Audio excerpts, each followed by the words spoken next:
Kalau Allah sudah akun itu babi nggak ada, sudah enak kan, nggak ada barang haram, nggak ada ini itu ya. Tapi kenapa masih Allah adakan yang gitu ya? Itu karena memang sebagai ujian bagi manusia, sebagai contohnya. Kalau Allah memberikan larangan terus nggak ada contohnya, terus gimana apa yang dibaca ada itunya kan ya.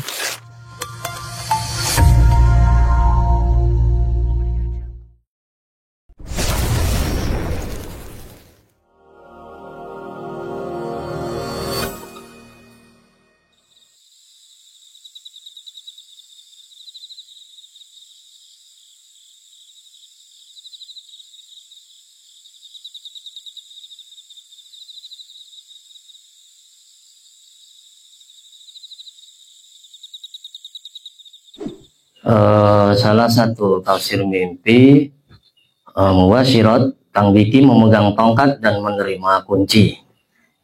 Seorang ikhwan bermimpi tentang sosok yang belakangan saya ketahui mirip dengan Kang Diki. Saya bermimpi 2 kali, sekitar 1 tahun yang lalu. Padahal saat itu saya sama sekali belum mengenal siapa beliau. Mimpi pertama, saya melihat seseorang yang memegang sebuah tongkat. Wajahnya mirip dengan sosok Kang Diki yang ada di foto.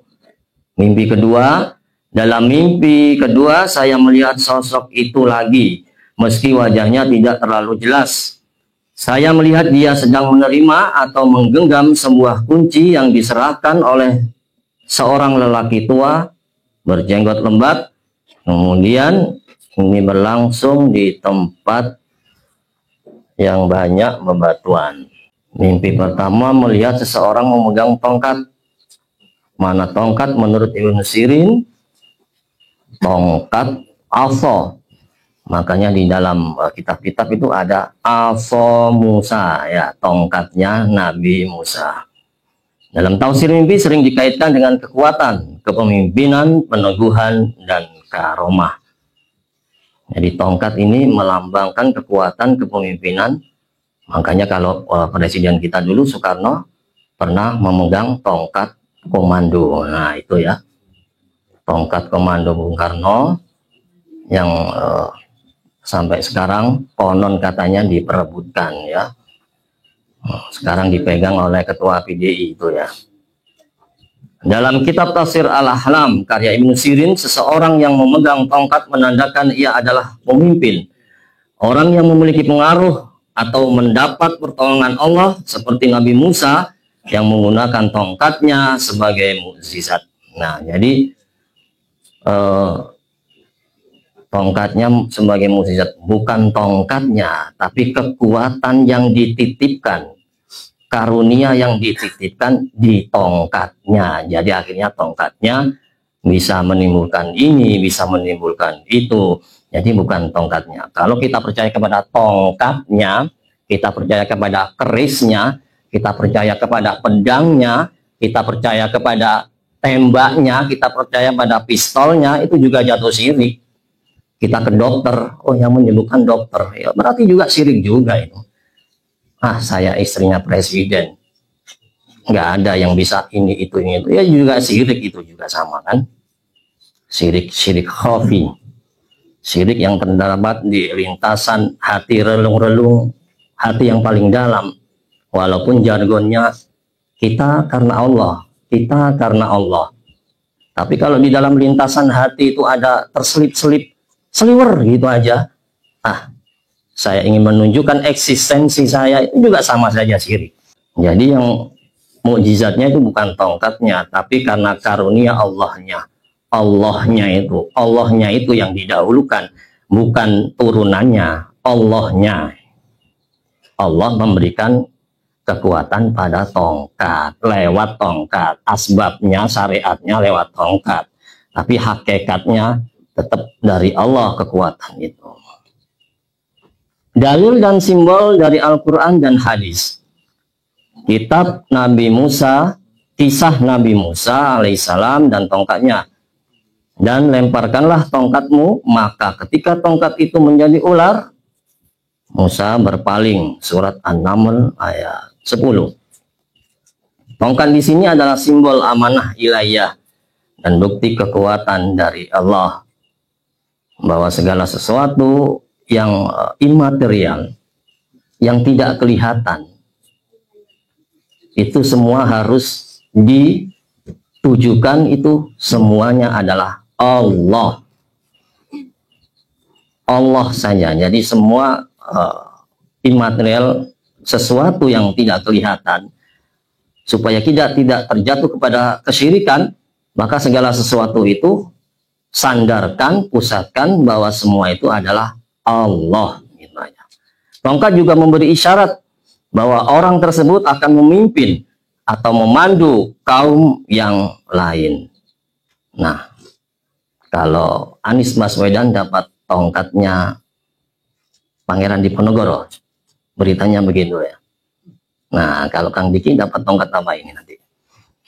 Ya, insya Allah tongkat Mubasyirat akan mendapatkan semacam ya kepemimpinan untuk bisa memimpin masyarakat Nusantara ke depannya ya, insya Allah. Konteks ruhani akhir zaman, Kang Diki muncul sebagai sosok ruhani yang memegang tongkat, artinya ia dipercaya membawa risalah atau tanggung jawab besar. Karena kedepannya kalau umpamanya Kang Diki mubasyiratnya ini memang benar terjadi ya, insya Allah semoga bahwa masyarakat Indonesia itu sangat majemuk, masyarakat Nusantara itu sangat majemuk, dari berbagai suku, ras, golongan, firqah, manhaj, pemikiran, ada yang kejawen, ada yang Sunda Wiwitan, ada yang ini, ada yang itu. Maka di mimpi sebelumnya juga Kang Diki akan menjadi seorang pengayom. Seorang pengayom bisa mengayomi semua nafas, semua karakter. Ada yang karakternya berangasan, ada yang karakternya slow, ada yang karakternya malu-malu. Kayak saya ini malu-malu, tapi dipaksa duduk di sini. Meskipun pada saat mimpi, si pemimpi belum mengenal Kang Diki. Ini termasuk kategori ru'yah shadiqah, sebagai kabar ghaib mubasyirat bahwa ia memang memiliki peran penting. Mimpi kedua, sosok itu menerima atau menggenggam kunci dari laki tua berjenggot lebat di tempat berbatu. Mana kunci? Menurut Ibnu Sirin, kunci miftah ya. Miftah. Makanya di kaul ulama itu ada miftahul jannah ya, miftahul jannah, la ilaha illallah. Nah, kan ada kita waktu kecil dulu ketika kita bangor-bangornya ya, kita sering mendengar dulu miftahul jannah, la ilaha illallah gitu ya. Makanya alhamdulillah bocil-bocil di sini, para ikhwan anak-anak di sini, kalau kita melihat masa lalu kita, mungkin kita waktu kecil bangor banget ya, bangor pisan. Maka di sini kalau anak-anak kecil di sini itu sudah sangat amazing ya, sangat amazing. Soalnya sudah melawan arus ini, anti mainstream anak-anak di sini. Kalau anak-anak di luar sana masih ya begitulah. Kalau di sini kita ingat masa lalu kita mungkin nakal ya. Di sini anak-anak mau mengaji, mau beribadah, wah itu sangat luar biasa ya. Walaupun juga namanya anak-anak kadang masih bangor-bangor dikit ya, nggak apa-apa lah. Kan semua itu berproses. Kunci melambangkan ilmu, rahasia yang akan dibuka, amanah besar atau kemenangan. Menurut Ibnu Sirin, jika seseorang melihat kunci dalam mimpi, ya ini isyarat ia akan diberikan kemampuan membuka sesuatu yang tertutup, masalah, rahasia atau jalan bagi orang lain. Nah, ini kadang kalau kita sudah diberikan miftah, kalau di dalam mimpi ini diberikan rahasia, suatu keilmuan, kadang dulu kita memang ketika kita masih jahil-jahilnya ya, atau keduniawian itu mungkin kita kalau membaca suatu hadis atau membaca suatu buku agama ya, kalau kita sudah mantap diberikan oleh Allah, difutuh oleh Allah, itu kadang oh sholat ini ganjarannya ini, oh kayaknya itu kita langsung semangat gitu ya. kayak sudah nggak peduli gitu ya, kayak ada godaan ini, ada godaan itu, sudah kenceng aja, lempeng aja ya. Itu biasanya kalau kita pada suatu makom, pada suatu nafas, suatu fase ketika kita masih aras-arasan gitu ya, masih futur gitu ya, tapi kita kayak di futur, dibuka oleh Allah suatu kemampuan menjalankan suatu ibadah, kita langsung kenceng banget, bahkan orang ngomong apa kita nggak peduli, bahkan mungkin kita dianggap aneh gitu ya. Lelaki tua berjenggot lebat. Sosok tua sering melambangkan hikmah, guru ruhani atau ulama. Jenggot lebat dalam tradisi Islam adalah simbol kebijaksanaan, simbol al-hikmah, kebijaksanaan dan kesempurnaan iman ya. Kalau saya nggak berjenggot ini, jadi nggak bijaksana dong berarti ya. Umpama ini. Dalam konteks ini ia tampak seperti sosok wali, guru ruhani, atau mungkin representasi karunia dari Allah yang diserahkan melalui orang soleh. Nah, ini tampak seperti sosok wali, guru ruhani, dan mungkin representasi karunia. Inna awliya Allah la khaufun alaihim walahum yahzanun. Sesungguhnya wali Allah itu tidak merasa sedih, tidak merasa sumpek, tidak merasa bete, tidak merasa belit. Jadi hidupnya itu kayak nyaman-nyaman aja gitu ya, kayak ya biasa-biasa aja. Sholatnya sholat, zikir ya zikir, ta'lim ya ta'lim. Jadi ya semua dijalani dengan air mengalir gitu, seperti air mengalir gitu ya. Tempat banyak bebatuan, batu melambangkan tantangan, ujian dan kekuatan. Menerima kunci di tempat berbatu adalah isyarat bahwa amanah tersebut diterima dalam keadaan sulit atau penuh rintangan, namun tetap akan terbuka jalan. Inna ma'al usri yusra. Jadi setiap kesulitan itu ya pasti ada jalan keluar. Setiap pernak-pernik keruwetan itu, jelimet itu ya pasti ada jalan keluar lah. Nggak mungkin Allah itu membebani suatu ujian ya sampai manusia itu ya sesuai kadar kemampuannya. Jadi setiap nafas, setiap karakter itu memang nggak bisa dipukul rata ya, karena setiap nafas, setiap karakter itu Allah buat unik, berbeda-beda. Makanya ada ta'aruf itu kan, kita akan saling mengenal ya, bahwa memang Allah menciptakan manusia itu berbeda-beda. Kalau Allah bisa saja Allah menciptakan itu satu biar dunia ini nggak ruwet, biar dunia ini nggak saling bertikai ya. Namanya Allah kepingin menghilangkan babi gitu, bisa aja Allah kan ya. Innama amruhu idza arada syai'an ayyaqula lahu kun. Kalau Allah sudah kun itu babi nggak ada, sudah enak kan, nggak ada barang haram, nggak ada ini itu ya. Tapi kenapa masih Allah adakan yang gitu ya? Itu karena memang sebagai ujian bagi manusia. Sebagai contohnya, kalau Allah memberikan larangan terus nggak ada contohnya, terus gimana? Apa yang dibaca ada itunya kan ya? Dalil Nabi Shallallahu Alaihi Wasallam bersabda, kunci-kunci perbendaharaan bumi diberikan kepadaku. Hadis riwayat Bukhari dan Muslim. Artinya kunci juga menjadi lambang kemampuan memimpin, membuka kebaikan dan menyelesaikan masalah umat. Kesimpulan takwil secara keseluruhan, kedua mimpi ini saling melengkapi dan termasuk ru'yah shadiqah karena terjadi sebelum mengenal sosok Kang Diki. Dulu helper itu ada juga sebelum mimpi Muhammad Qasim terkenal itu, ada seorang helper yang pernah cerita ke saya waktu dia masih kerja. Dia itu nggak tahu di dalam mimpinya itu beberapa kali itu melihat nanti ikutilah orang ini ya gitu. Tapi dia tidak tahu siapa orang ini. Siapa orang ini? Akhirnya dia cari-cari beberapa waktu, cari di online, cari di YouTube, akhirnya ketemu, oh ini orang yang saya lihat dalam mimpi. Padahal dia belum mengenal siapa orang ini. Pesannya di dalam mimpinya, ikutilah orang ini. Ini yang akan memimpin akhir zaman.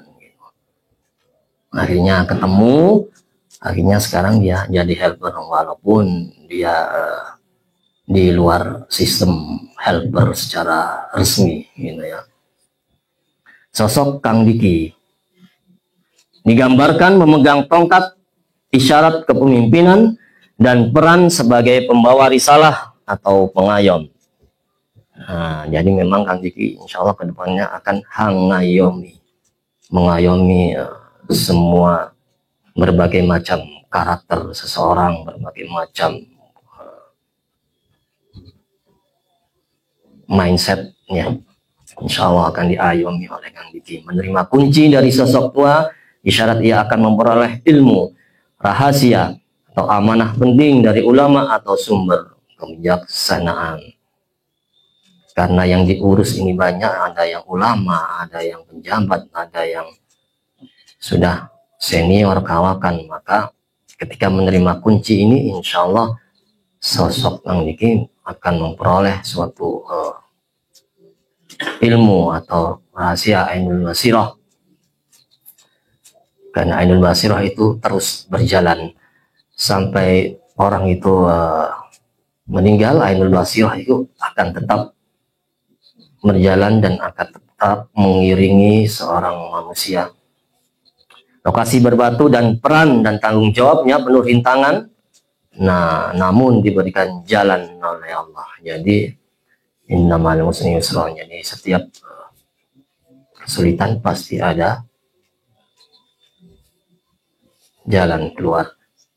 Relevansi dengan mimpi orang lain, mimpi tentang Kang Diki memegang tongkat dan menerima kunci juga selaras dengan banyak mimpi lain yang menggambarkan beliau sebagai pemegang amanah ruhani akhir zaman,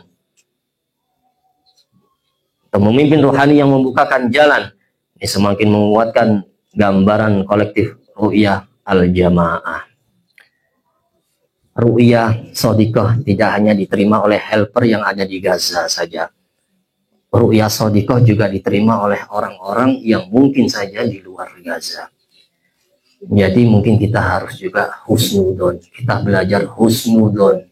Jangan sudon terhadap ru'yah orang yang di luar kita.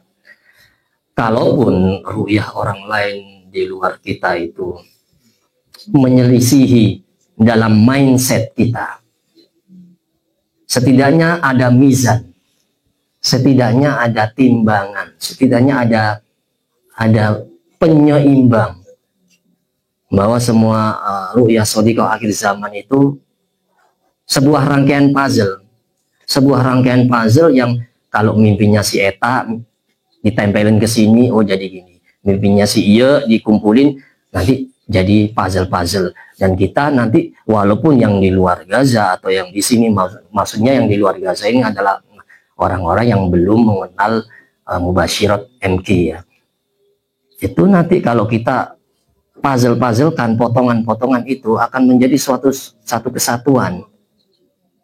Mimpi 4 ekor sapi umpamanya di MQ, mimpi 4 ekor sapi. Ada yang menggambarkan 4 ekor sapi itu YouTube, IG, TikTok, Facebook, ada yang gitu ya. Nah itu kan penawilan. Kalau ada orang yang berpikir seperti itu, ya kita maklumi aja, karena setiap nafas karakter orang yang beda-beda, pemahamannya orang itu berbeda-beda. Jadi Allah mengkaruniakan pemahaman futuhal arifin itu berbeda-beda, nggak bisa dipukul rata. Jadi makanya ada doa, kita mohon selalu dibimbing oleh Allah. Beliau Kang Diki insya Allah sebagai pemegang amanah ruhani akhir zaman, putra Bani Tamim atau pemimpin ruhani yang membukakan jalan. Ini semakin menguatkan bahwa beliau bukan hanya pemimpin biasa, tetapi memiliki peran khusus yang Allah kehendaki. Insya Allah. Semoga apa yang diprogramkan Kang Diki bisa kita ikuti sebagai pendidikan rohani, walaupun kita masih punya keterbatasan, kita masih punya tidak kemampuan diri ya dalam hal-hal tertentu. Nah, ini sistemnya tarbiyah rohani. Tarbiyah rohani adalah tarbiyah pemikiran, bukan tarbiyah fisik. Karena pendidikan rohani kita, karena temanya tema rohani untuk menghadapi akhir zaman, maka kedepannya itu yang dibidik, yang difokuskan adalah rohaninya, bukan fisiknya. Kalau fisik ini untuk bagian-bagian dari keterampilan perang, tapi kemampuan rohani ini juga penting juga. Jadi beriringan kekuatan fisik, karena Allah juga memberikan bermacam-macam kelebihan dan kekurangan pada setiap nafas, setiap karakter. Ada yang kuat fisiknya, ada yang kuat rohaninya. Makanya Allah memberikan ilmu, memberikan pengetahuan, memberikan pencerahan bahwa ada di hadis itu muslim yang kuat lebih disukai oleh Allah. Tapi tidak menafikan bahwa Allah itu juga menciptakan makhluk itu berbeda-beda. Karena di Bukit Lebas sudah dikumandangkan azan subuh, kita cukupkan tafsir mimpi pada hari ini. Semoga mubasyirat tadi bisa menjadikan gambaran, bisa menjadikan pemahaman akan puzzle-puzzle akhir zaman.